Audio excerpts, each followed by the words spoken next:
Hello and welcome to The Print. We have Mallajulla Venugopal, former chief of the political wing of the Communist Party of India, Maoist. Today we are talking, this is 31st of March 2026. This is a significant date because today was the date given by Union Home Minister Amit Shah for surrender or say what he called eradication of the left-wing extremism in the country. In the overall context, how do you see the entire development over the last few months? पिछले कुछ महीनों से बहुत सारे बदलाव आ रहा है। वास्तव में 2024 से मार्च 31 डेट देते हुए देश के होम मंत्री ने बहुत स्पष्ट रूप से माओवाद मुक्त भारत करके बताया था। इसके चलते एक अच्छा अपॉर्चुनिटी करके ही हम सोचा है, क्योंकि क्रांति को आगे बढ़ाने के लिए संभव नहीं था। इसलिए हम ये सोचा था कि इस अवसर को हम क्यों ना इस्तेमाल करें। ऐसा सोचकर पहले मैं तो अक्टूबर 15 को 2024 में महाराष्ट्र मुख्यमंत्री के सामने हथियार छोड़ दिया था। उसके बाद लगातार आते ही जा रहा है। कल लोकसभा में भी इस पर बहुत बहस हुआ है, हम भी फॉलो किए हैं। इसलिए जो कुछ हो रहा है ये लोगों का टास्क लेके चले हैं। हम समझे हैं कि आज सशस्त्र संघर्ष के रूप में इस देश में हम आगे नहीं बढ़ सकता है। परिस्थितियों में बहुत कुछ बदलाव आ चुका है। जैसे अगर आप कुछ कहना चाहें, जैसे आप 1984 में लगभग 1980-84 में आप गढ़चिरौली आए, आपने अक्टूबर 2025 में सरेंडर किया। 40 साल के जब आप अंडरग्राउंड थे, 1984 के भारत में और अभी के भारत में क्या डिफरेंस लगता है आपको? बहुत सारे डिफरेंसेस है, क्योंकि ये एक अपना भारत देश को लेकर ही हम सोचने की ज़रूरत नहीं है। दुनिया भर में बहुत सारे डेवलपमेंट्स आया है। आप देखिए 1990 में एलपीजी पॉलिसीज़ आया है, वो तो पूरा वर्ल्ड लेवल का पॉलिसीज़ है, वो अपना भारत देश के लिए ही नहीं है। इसलिए वो पॉलिसीज़ को अपना देश में भी अपनाया गया है। और उसके बाद में फेज़ 1 फेज़ 2 करके बहुत सारे रिफॉर्म्स लाया गया है। बहुत सारे चेंजेस हो रहा है। ये चेंजेस को हम देखने में हम लैगिंग बिहाइंड थे। एक्चुअली ये बदलाव को हम महसूस कर रहे हैं, हम सोच रहे हैं, लेकिन हम एक कल्पना के साथ, हम एक सोच के साथ हम इस देश को scissor of power, area wise scissor of power करके हम मानते हुए हम काम किए हैं। लेकिन मुझे तो पर्सनली इस विषय में हम ये संभव नहीं है। अच्छा, आपने सोच लिया और उसके बाद मैं 2004 से ही मेरा पार्टी में, मेरा कमेटी में मैं चर्चा सामने ला रहा हूँ। 2004 से 2003-4 से ही मेरा चर्चा शुरू हुआ है। जैसा हम पीएलजीए को बनाया था 2000 में बनाया था, उसके बाद से धीरे धीरे हमारा डायरेक्शन किधर जा रहा है मैं बहुत क्लोजली इसको स्टडी करते आ रहा हूँ, फॉलो करते आ रहा हूँ। बदलाव को हम नहीं देख पा रहा है। बदलाव एक तरफ है, हम एक तरफ जा रहा है। इसका अंतिम नतीजा यही निकला है, जो अभी सब खत्म होने के कगार पे, सब लोग सरेंडर कर ले या कुछ लोग मारे गए। आप कह रहे हैं 2004 में से आपको रियलाइजेशन हुआ। अगर आप कुछ 1-2 एग्जांपल दे सकें जिससे समझाया जा सके कि जैसे आप पॉलिटिकल विंग में काम करते थे, आप उनका सशस्त्र विंग में काम नहीं करते थे, आपको ऑपरेशन नहीं करना होता था रोज, तो आपको क्या 2-3 एग्जांपल से अगर आप समझा सकें कि कैसे रियलाइज हुआ, कैसे, how did it hit on you, how did it down upon you? क्योंकि कोऑपरेशन का बात नहीं रहता है। आर्म विंग होने दो, पॉलिटिकल विंग होने दो, जो भी हो, पॉलिटिकल विंग से ही पूरा चलाते हैं। खैर हमारा पार्टी में थोड़ा अलग बात हुआ था। इसमें क्या बात हुई थी बताएं। मतलब हमेशा politics should and must dominate the guide the army, लेकिन वो नहीं चला था। अच्छा। आर्मी का ही अनडिक्लेयर्ड रूप से चलाया गया था। इसका नतीजा ये निकला है, क्योंकि एलपीजी पॉलिसी आ गया है, देश में बहुत सारे चेंजेस होते जा रहा है। हाँ, वो चेंजेस यहाँ तक आ गया कि बहुत बैकवर्ड प्लेस करके हम मानते आए हैं। माड़ एरिया में भी बहुत सारे चेंजेस हो गया है। विषय ये है कि यहाँ पर एक सिस्टम, हमारा जो इकोनॉमिक सिस्टम है, इंडियन इकोनॉमी जो है, पहले 80s 90s तक फ्यूडल इकोनॉमी डोमिनेट था। उसके बाद ये कमोडिटी में चेंज हो गया है, कमोडिटी इकोनॉमी में तब्दील हुआ है, इसलिए हर चीज़ कमोडिटी बन गया है। एक आदिवासी किसान जब ये मोटा धान निकालते हैं प्रोडक्शन में, उसको लेकर मार्केट ले जा रहा है, वो मोटा धान उसका खेत में, नहीं तो ये फ्लैश एंड बर्न सिस्टम में जो प्रोड्यूस करता है, जूम कल्टीवेशन बोलते हैं, उसमें निकालते हैं मोटा अनाज, निकाल के 30 रुपया 40 रुपया में जाके बेच रहा है। आज यहाँ गढ़चिरौली में मैं देख रहा हूँ माल में 120 रुपया मोटा धान 1 किलो में बिक रहा है। जाके क्या कर रहा है, 1 किलो चावल, 1 किलो मोटा धान बेचकर 1 क्विंटल चावल ले रहा है कार्ड पर 2 रुपये में किलो है, 1 रुपये में किलो है।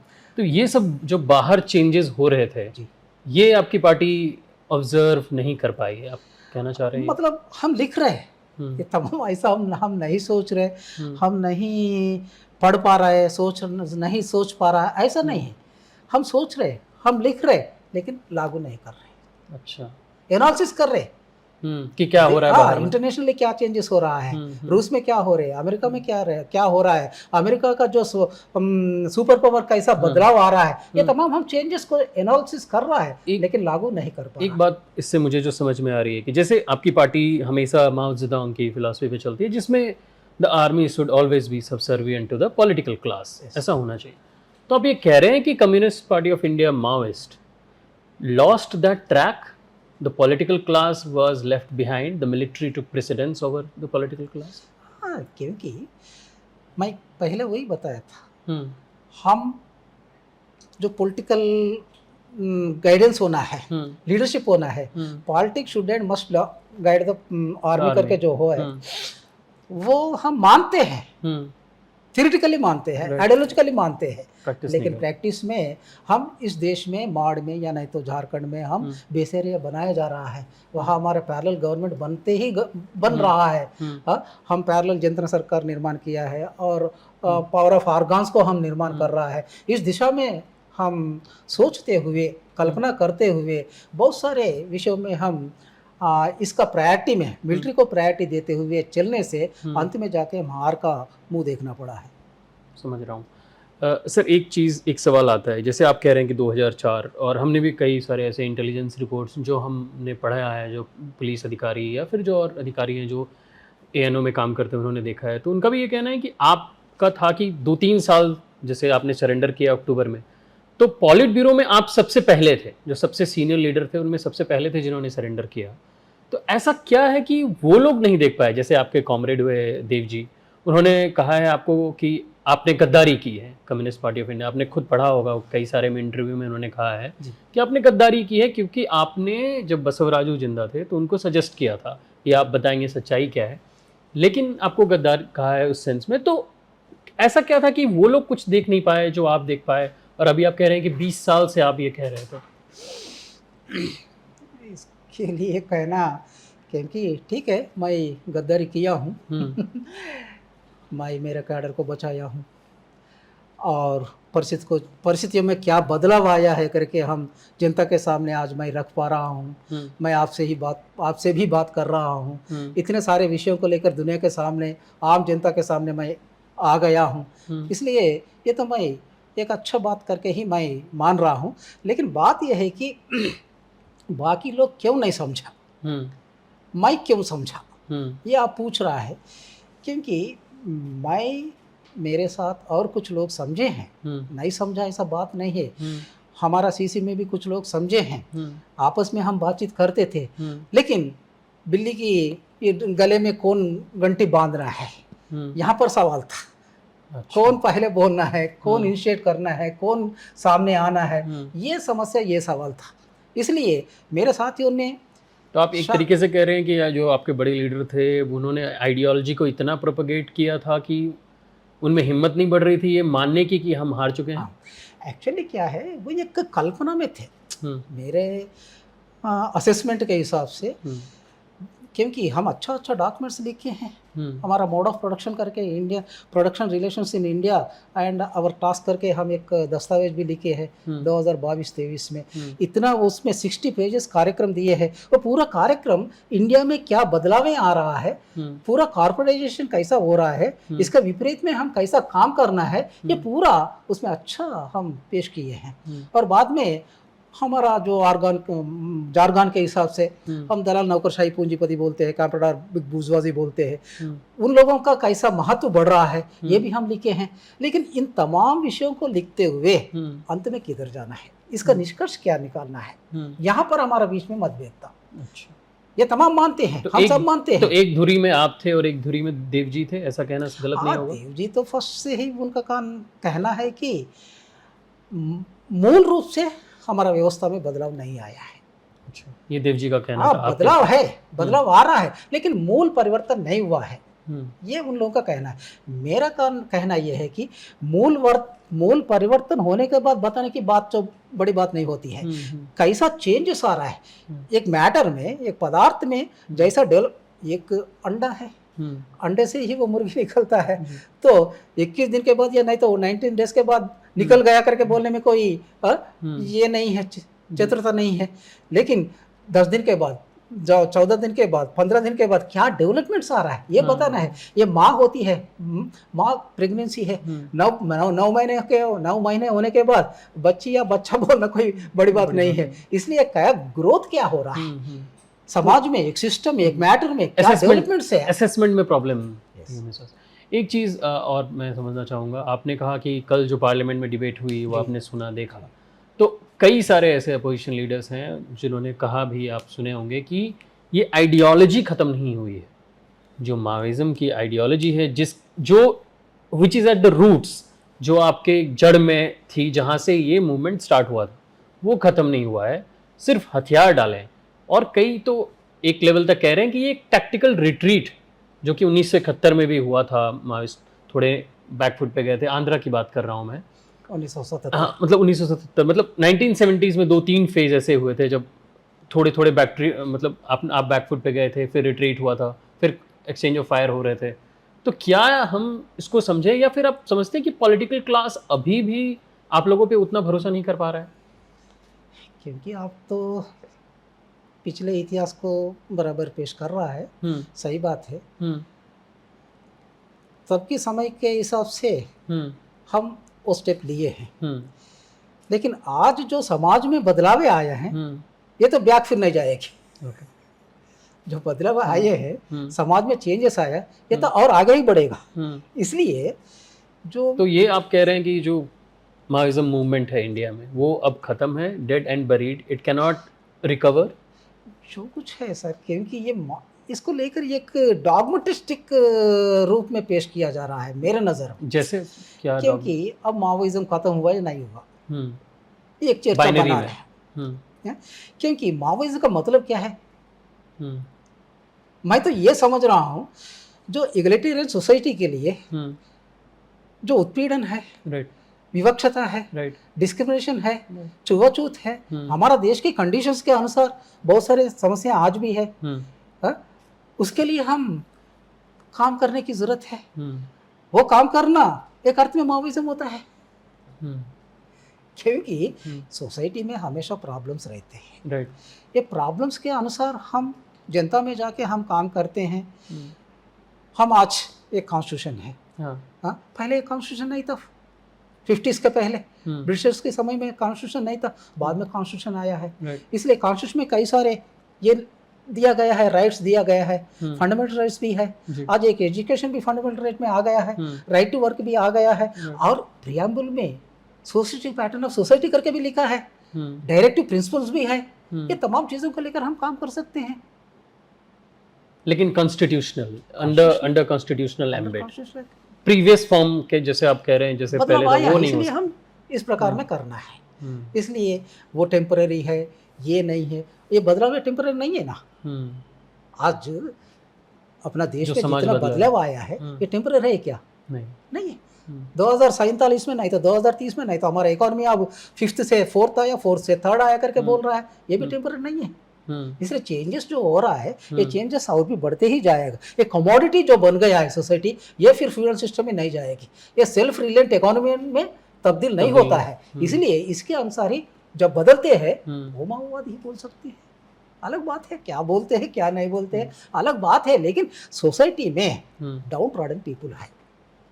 अभी डाउन ट्रॉडन पीपुल नहीं, मैं आपको डिनाई नहीं कर रहा हूँ, मैं आपसे क्योंकि 121% डिफरेंस है करके ही वर्ल्ड बैंक का रिपोर्ट्स बताते हैं, IMF का रिपोर्ट्स बताते हैं इंडिया में क्या परिस्थिति है।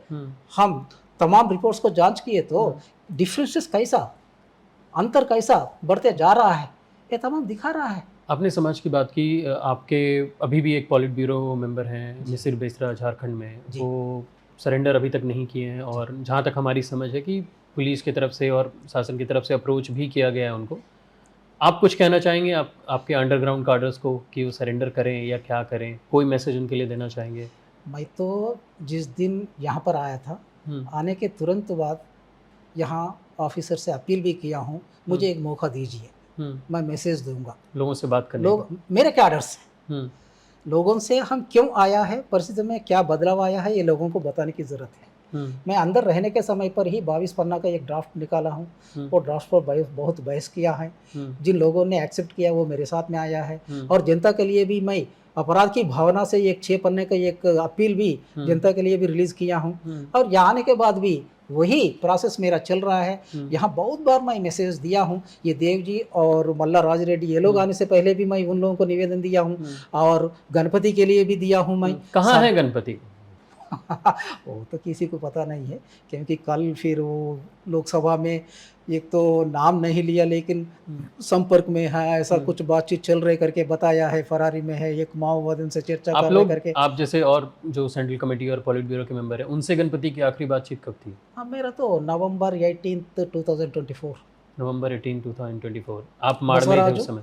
गणपति तीनों बात किए थे। मतलब आप लोग एक साथ थे या फिर आप लोगों ने उस पर बात किया था, वॉकी टॉकी कैसे बात किया था? साथ से आप लोग ऐसा ही बैठ के बात। उसके बाद मैं चले गए, मैं उड़ीसा में चले गया था मेरा काम की। ऐसा माना जा रहा है रिपोर्ट्स के थ्रू कि गणपति अभी जंगल में नहीं है, कहीं अर्बन स्टेट में। वो सही बात है, जंगल में नहीं है, नहीं रह सकते है, थोड़ा एज्ड है, कुछ एज ओल्ड एलिमेंट्स है, इसलिए जंगल में रहना मुश्किल है। मिसिर बेसरा को आप जानते हैं क्योंकि वो पॉलिट ब्यूरो मेंबर थे। 2013 में देखा, बाद में नहीं मिल पाया। आप थोड़ा बहुत समझते होंगे उनको, आपको क्या लगता है वो सरेंडर करेंगे? वो बहुत अच्छा आदमी है, वो थोड़ा सोचते भी है, इसलिए वहाँ के झारखंड पुलिस भी मेरे पास बहुत बार आए हैं, वो लोग भी मुझे रिक्वेस्ट किया है, मैं भी उनके लिए बहुत मैसेजेस भी दिया हूँ। आज भी मेरा विनती उनसे यही है कि आइए। बट कोई रिस्पॉन्स नहीं आया उधर से?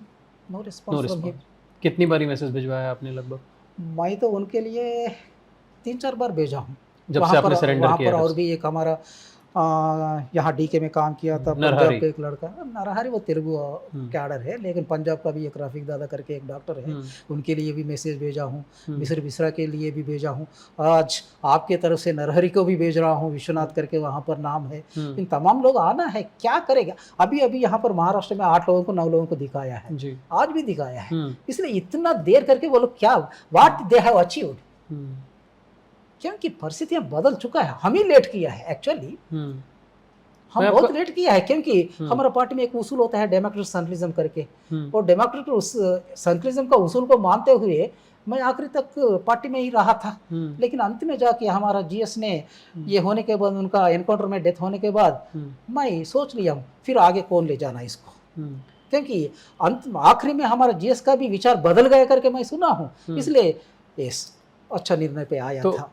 हम जो रिपोर्ट्स लिख रहे थे पिछले साल की जो communist party of India Maoist है, उसमें वर्टिकल स्प्लिट हो गया है। एक तरफ आप हैं जो सरेंडर के लिए बात कर रहे हैं, जो आप कह रहे हैं कि ख़त्म हो गया मूवमेंट, एक तरफ देवजी थे, बसवराजू के इनकाउंटर की बात कर रहा हूँ मैं। ये सब रिपोर्ट सही थे? था ये 2 पार्ट वर्टिकली स्प्लिट था माओइस्ट? एक्चुअली 2025 सितंबर 16 को मेरा स्टेटमेंट रिलीज हुआ था, तब तक स्प्लिट्स नहीं है। अच्छा, 2000 वो आपका लेटर 1 महीने बाद क्यों बाहर? आप थोड़ा कहानी समझाएंगे? 15 अगस्त का लेटर 15 सितंबर को कैसे बाहर आया? क्योंकि ये 1 महीना हमारा लोगों में चर्चा करने के लिए मैं वो समय को इस्तेमाल किया। ये स्टेटमेंट पर कितना लोग मेरे साथ आते हैं, कौन विरोध करते हैं, कौन सहमत जताते हैं। ये आपने रिलीज कर दी इंटरनली अपने कार्ड में। इंटरनली ये स्टेटमेंट भी दिखाया हूँ, स्टेटमेंट पर भी हम सीनियर कॉमरेड्स, आज जिन लोगों ने मेरे साथ में आया है वो लोग भी शामिल थे चर्चा में, जिन लोगों ने बाद में आया है मल्ला राज रेड्डी वो भी शामिल थे, जिन लोगों ने एनकाउंटर में नेक्स्ट प्रभाकर यहाँ पर उनका ये हो गया था वो भी शामिल था। इसलिए 3 पार्ट्स में हम डिवाइड हो गया है। स्टेटमेंट पर चर्चा होने के बाद मल्ला राज रेड्डी जी ने वो किसके पक्ष में थे? विरोध में थे? विरोध में थे, सरेंडर के। हाँ, सरेंडर के विरोध में थे। प्रभाकर भी विरोध में थे और बाकी लोग जो अपना आसन्ना है, मतलब रूपेश जी है और भास्कर जी है, वो लोग हम सब मिलके ही लगभग 300 लोग हम बाहर आए हैं। उस समय में गढ़चिरौली वाले, उत्तर बस्तर वाले, माड़ वाले सभी लोग स्टेटमेंट्स भी दिए हैं। उसके बाद एमएमसी वाले दिए हैं, उसके बाद ओडिशा वाले दिए हैं, सभी लोग आ रहा है। तो सितंबर से लेके अभी फरवरी के बीच में क्या बदल गया कि मल्ला राज रेड्डी ने सरेंडर कर दिया तेलंगाना पुलिस के? आपको क्या लगता है? आप समझते हैं, आप पॉलिटिक्स, माओइस्ट पॉलिटिक्स समझते हैं, पार्टी समझते हैं? क्योंकि वे लोग क्या समझ रहा है वे लोग भी बहुत सारे आपका ऐसा क्या हुआ होगा कि देवजी सरेंडर कर दिए, मल्ला राज रेड्डी से भी वो लोग बात किए हैं, आपका प्रिंट में भी उन लोगों का रिपोर्ट्स मैं देखा हूँ, इसलिए फिर उन पर मेरा कमेंट्स करना, मैं ही बोलना ठीक नहीं रहेगा, क्योंकि परिस्थितियां बदल रहा है। हम आगे जाके संविधान के हिसाब से काम करेंगे ऐसा वे लोग भी आज बोल रहे हैं, लेकिन लेट क्यों किया इसका आंसर वो लोग बताना ही अच्छा रहेगा। उस पर मैं कमेंट करना ठीक नहीं रहता है, वो एक अच्छा नहीं होता। ये 52 पेज की जो ड्राफ्ट कह रहे हैं आप, ये क्या था? 22 पेज। कब रिलीज करी थी आपने और क्या था उसमें? वहाँ आने के बाद मैं एक्चुअली पहले आपको जैसा बताया था, बसवराजू, गणपति, मैं तीनों बातचीत करने के बाद मेरा वर्क डिवीजन के हिसाब से मैं ओडिशा गया था। ठीक है। ओडिशा जाके मैं वहाँ पर लगभग 6 महीने रुके थे। उसके बाद मैं फिर डी के आया था, जब तक हमारा जनरल सेक्रेटरी का ये हो गया था। होने के बाद मैं इधर आया था। आने के बाद रिपोर्ट्स पूरा मिला है, शांति वार्ता के लिए क्या क्या प्रयास किया गया है ये तमाम मैं सुना हूँ। सुनने के बाद हमारा जीएस उस समय में वार्ता के लिए भी स्टेटमेंट रिलीज किया था, लेकिन उसमें मैं समझा क्योंकि गवर्नमेंट, कल भी अमित शाह जी ने स्पष्ट रूप से लोकसभा में पेश किया है, गवर्नमेंट का स्टैंड ये है कि हथियार छोड़ने के बाद ही आज से वार्ता हो सकता है। जी, ये पब्लिकली स्टेटेड उनका स्टेटमेंट है। राइट। एक्चुअली ये अमित शाह जी का ही नहीं, इसके पहले चिदम्बरम जी भी था। ये एमएचए का ऑब्जर्व द वायलेंस करके चिदम्बरम का फ्रेज ये था। ये हमेशा से पॉलिसी रही है गवर्नमेंट ऑफ इंडिया। इसलिए then we have to take our stand. हम फिर उस पर क्या निर्णय लेना है, ये निर्णय लेके हम पार्टी को गाइड करने की था। वो काम हमारा लोग पहले नहीं किया था। इसलिए मैं आने के बाद फर्स्ट यही सोचा था कि गवर्नमेंट का स्टैंड एक बताया जा रहा है, पिछला 15 साल से बताया जा रहा है, उस पर हमारा स्टैंड क्या है, लेट अस क्लियर फर्स्ट।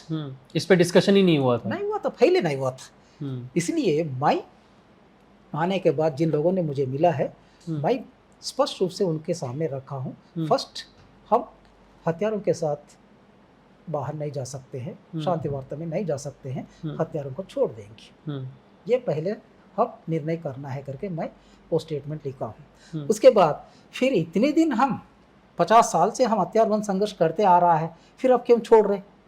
ये तो कैडर के लिए हम एक्सप्लेन करना पड़ेगा, हम बताना है उन लोगों के लिए। अकाउंटेबिलिटी हमारे पास होता है नेतृत्व के तरफ से, इसलिए मैं वो 22 पन्ना का लिखा हूँ। हम आज हथियार बंद संघर्ष को क्यों आगे नहीं बढ़ा सकते हैं, what are the reasons behind this one, ये मैं अच्छी तरह से 4 रीजंस को उसमें दर्शाया हूँ। एक तो हमारे पास सीक्रेट पार्टी नहीं, दूसरा तो हम पूरा मिलिट्री तरफ चले जा रहा है, तीसरा हम व्यापक जनता से दूर हुआ है, चौथा ये है कि बदलाव जैसा आया है वो हम नहीं समझ पा रहा है। ये 4 विषयों को मैं वो 22 पन्ना का लेटर में लिखा हूँ। बस एक आखिरी सवाल, आपको जैसे आप कम्युनिस्ट पार्टी के स्पोक्स पर्सन थे, आप हमेशा रेगुलर प्रेस रिलीज भी निकालते थे, क्या आपको लगा कि जिस आसानी से तो नहीं कहूँगा, लेकिन मतलब जिस तरीके से बसवराजू का सक्सेसफुल इनकाउंटर हो गया फोर्सेस के तरफ से, और उसके बाद आपका सरेंडर होता है और लगातार सरेंडर होता है और कुछ महीनों में पार्टी पूरी बिखर जाती है, क्या ये रेट ऑफ डाउनफॉल सरप्राइजिंग था आपके लिए? बिल्कुल नहीं था, बिल्कुल नहीं था। ये थोड़ा दिन आगे पीछे बस उतना ही, क्योंकि हमारा डायरेक्शन किधर था करके मैं अभी बताया हूँ। जी 2004 से ही मैं हम्म, ये क्रांति ऐसा चलने से नहीं चलेगी करके ही मैं इस पर आ गया हूँ। आप देखिए हमारा आंध्र में मूवमेंट कब ख़त्म हो गया, 2006 में।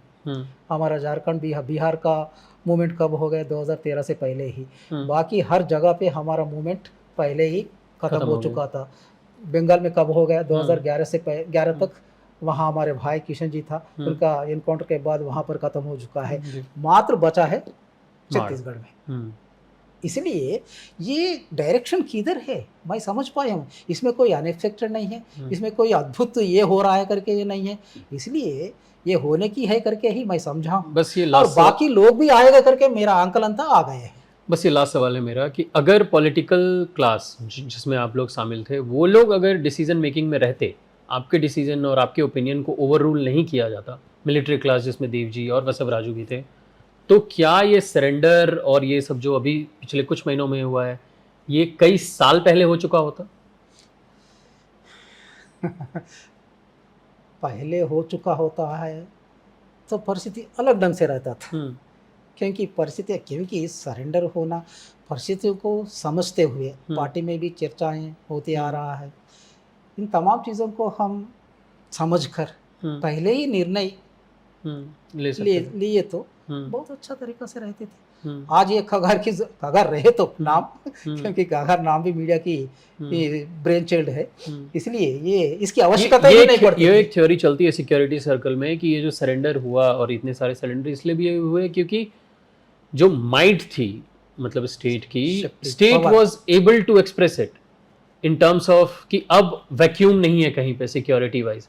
तो जब आपकी पार्टी को ये रियलाइज हो गया कि अब लड़ाई नहीं जीती जा सकती, क्योंकि Maoist flourished under the security vacuum, ऐसा माना जाता है सिक्योरिटी सर्कल में। तो जब वो वैक्यूम फिल हुआ तो आप लोगों को समझ में आ गया कि अब game is over. Is it true? आप कैसे देखते हैं? क्योंकि मैं पहले ही आपको बता रहा हूँ, क्योंकि हर जगह में हमारा पार्टी का परिस्थिति पहले ही खराब है। उड़ीसा नहीं जा सकते हैं, एमएमसी नहीं जा सकते हैं, ये वो भी नहीं जा सकते हैं, तेलंगाना में पहले ही हो चुका है, इसीलिए बचा है माड़ में। माड़ को घेर लिया है, एनसर्किल कर लिया है, जाएंगे कहाँ? इसलिए पहले से सही दिशा में हम पार्टी को चलाए तो ये दुस्थिति आती ही नहीं थी। ठीक है, बहुत बहुत धन्यवाद द प्रिंट से बात करने के लिए। So he was Mallajula Venugopal, the former chief of the political wing of the Maoist party. This is Mayank with video journalist Suraj Singh Best in Maharashtra's Gadchiroli.